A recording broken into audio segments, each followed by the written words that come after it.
everyone, this is Sylvia again with the Kraaft Shaak design team. For our second challenge, we were asked to make something wearable from the items that we got in our multimedia kit. And what I got is I have these various mechanicals from Finnabair, and one of them is this great big huge bottle cap. Isn't that huge? Look at the size of that. And then also this plaque that says art on it. And then I got a gear. And then Heather also included as like a little thank you gift in the multimedia kit with some more findings. So I chose two of them from all of the ones that she included. And I thought what I'd do is make a bracelet. Now this came flat, and so I needed to put a little curve in it. I wanted it to have a curve so it would fit on the wrist better. As I got my sizing manual out, and this is just a ring sizer. And so I just lightly held this down here and I just kind of curved it around. And I did the same thing for these other findings, did the same thing, pressed them down and curved them. And then I put the two other findings together just to make sure that I had the exact same curve on them. And then I also took one of these fine polar blocks. It's like an emery board, but it's a block, it's on foam. And I just buffed the raised areas on this mechanical. And so what that did is it brought out all of the detail that was in these raised things. And I did the letters. And I waited till I had it curved. Now I didn't have to. I could have done this before I curved it and just run it over while it was flat, and it would have done the same thing. And so I just went over everything that was raised because I want to bring it out more because the detail is really, really cool in this. Got all sorts of really fine little etchings and everything. And so on any piece of metal, anything that's raised, if you use a fine emery board on it, that generally brings out the detail. And then on these other findings, there's some little raised little dots here. And I thought, oh, that'd be really cool. So I just buffed them, and you can't really tell in here, but they actually kind of stand out. They actually look like they're might be a little stone of some sort, a little gemstone or some sort on them. So I thought that'd be kind of cute to do it that way and just buff it up. And by doing that, it just hits all the raised parts and it doesn't touch any of the stuff that's in the background. And I thought that was really cool. And so what I want to do is, because I want to make a bracelet, I'm going to have to make some links to put this together. So I need to get my wire for that, and I'll be right back. And I just got out my 16 gauge.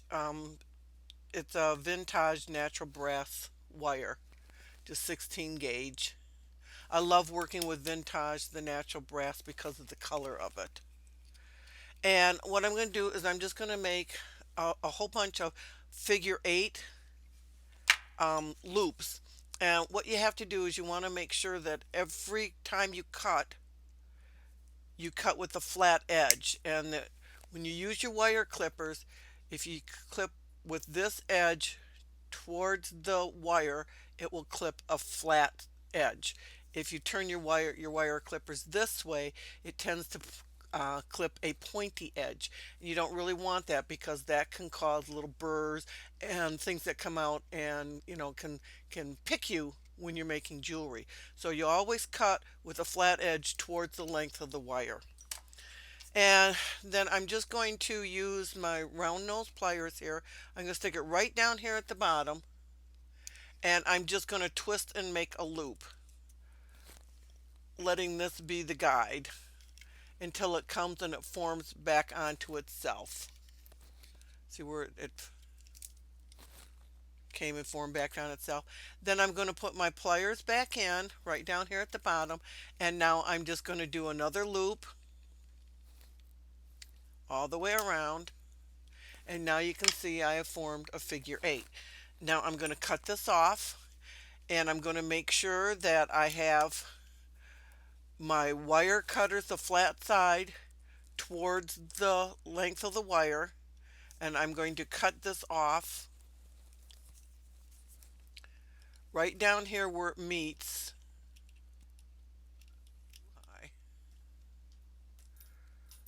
So, whoops, now I have a nice flat edge on it. I got my figure 8, and what I'm going to do is, after I make a series of these, is I'm actually going to work harden them by pounding them with a mallet, and it's going to give the round part down here, I'm going to flatten that a little bit. It's going to give it strength so that these links won't pull apart once I get everything all hooked together.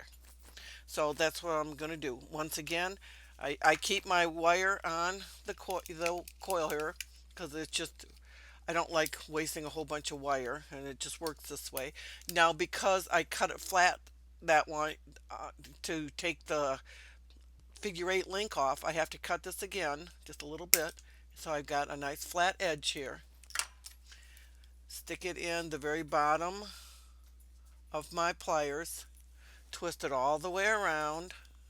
And you want to make sure that you twist it so it actually touches. Stick them back in all the way down, and I'm going to wrap it back around. I have my figure 8, and then I'm going to clip it.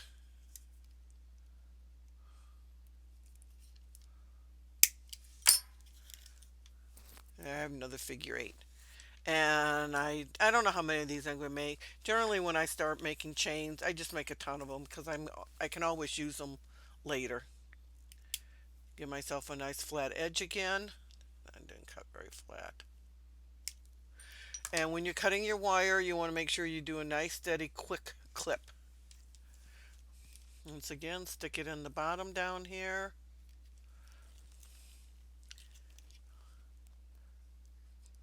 Till it meets. This is a real simple way to make a cute link. And then snip it again.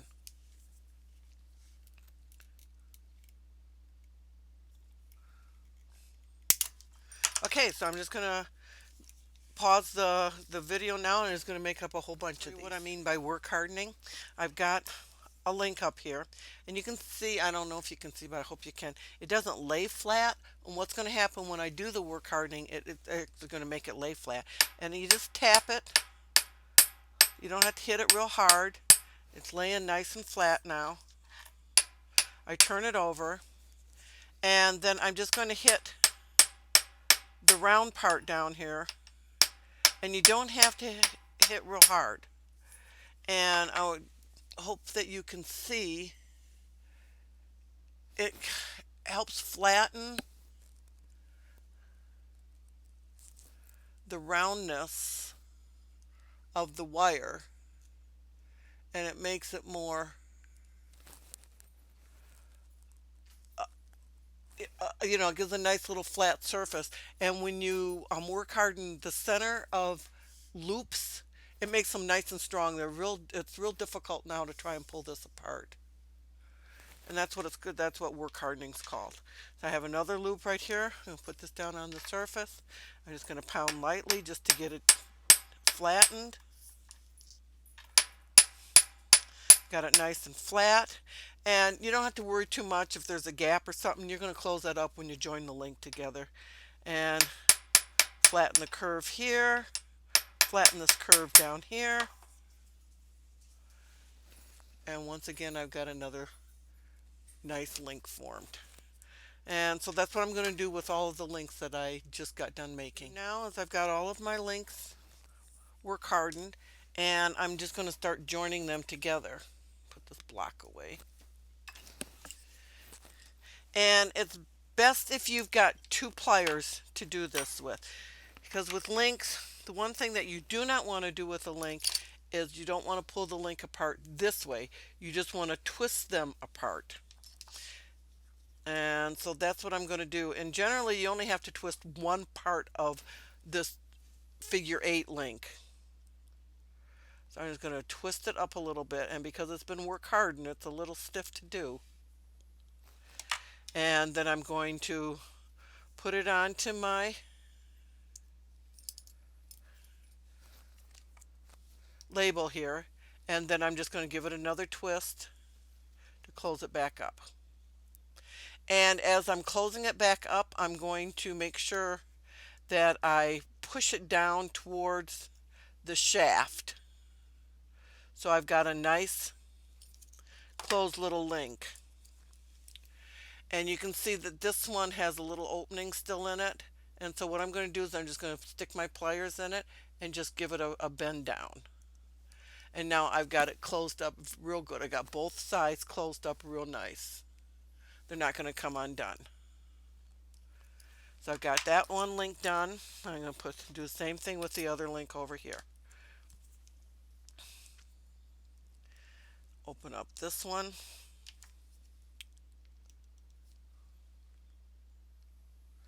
You don't have to twist too much. And I like to pay attention to which way I've got my link closing. Like I've got the link closing up on this, and I want to make sure I do the same thing on this side over here. Make sure I close my link up. I just like the consistency of the look. And now I'll push it back into place. And as I'm doing that, I want to make sure that I push it down towards the shaft. And it's pretty closed up now. And if it's not like this one, all I have to do is just take my pliers and push it back down there. Make sure it's closed up good.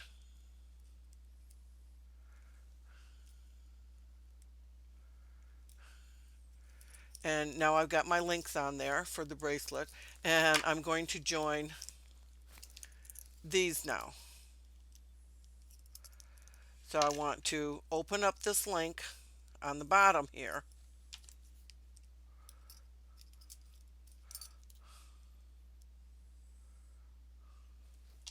And slip this in. I got it. Join now.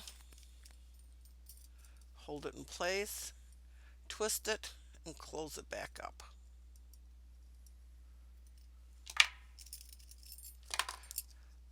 And now I've got the beginnings of my bracelet being formed. And I'll do the same thing with this link over here.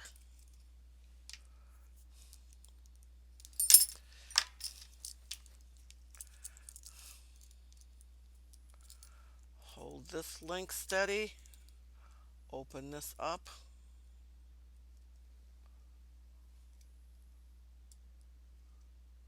You see how I'm twisting? I don't want to pull it out. All I want to do is just twist it. And I'll get my other piece. And when you're putting this together, make sure that it's going the way you want it to go, because this has a slight curve in it. So let me see if this is the correct way. Nope, I need to turn it upside down. So when you put this on, you want to make sure that you've got it going in the direction that it needs to be in, which will be this direction. And I need to close up my links now.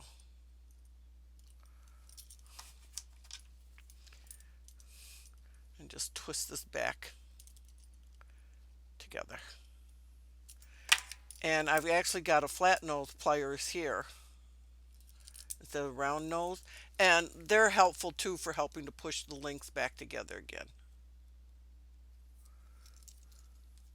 because it's flat. Okay, so now you can see I've got that link done. Here's the makings of my bracelet. So what I'm going to do is I'm just going to keep adding links down here until I get the length of the bracelet that I need. And I want to make sure that I have the same amount of links on each side, and then I'm going to do a clasp. What we need to do now is we need to make a clasp for our little bracelet. I want to cut my end flush like normal. And because it's going to be a clasp, I don't need the loops to be as big in it as my figure 8 was. So instead of starting down here, I'm going to start up almost at the tip. I'm just going to make a coil, a curl, like I have been. And then I have some other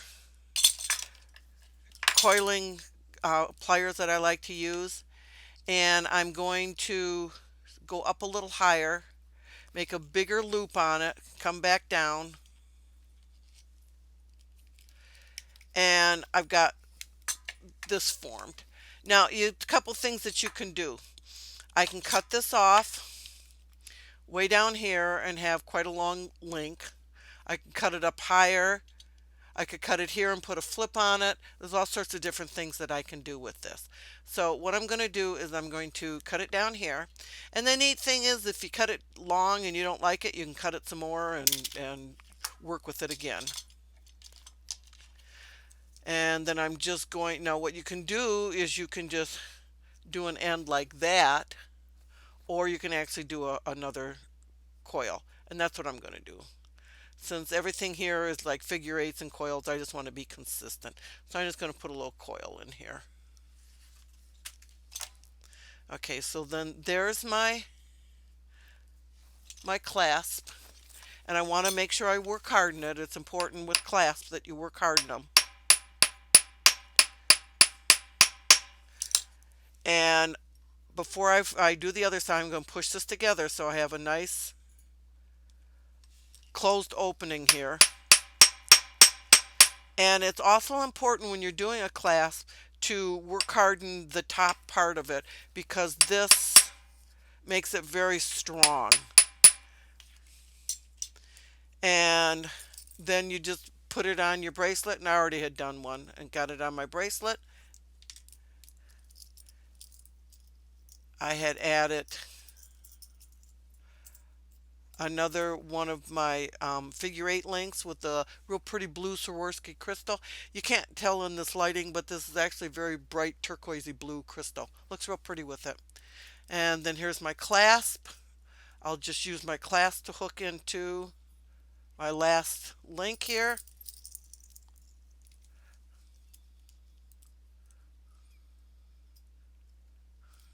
And there you go. Clasp all done. Bracelets all done. And these are items that I had in my multimedia kit from the Kraaft Shaak. And I made some wearable art with it. Hope you enjoyed this. It looks really cute. Thank you for joining me. Bye for now.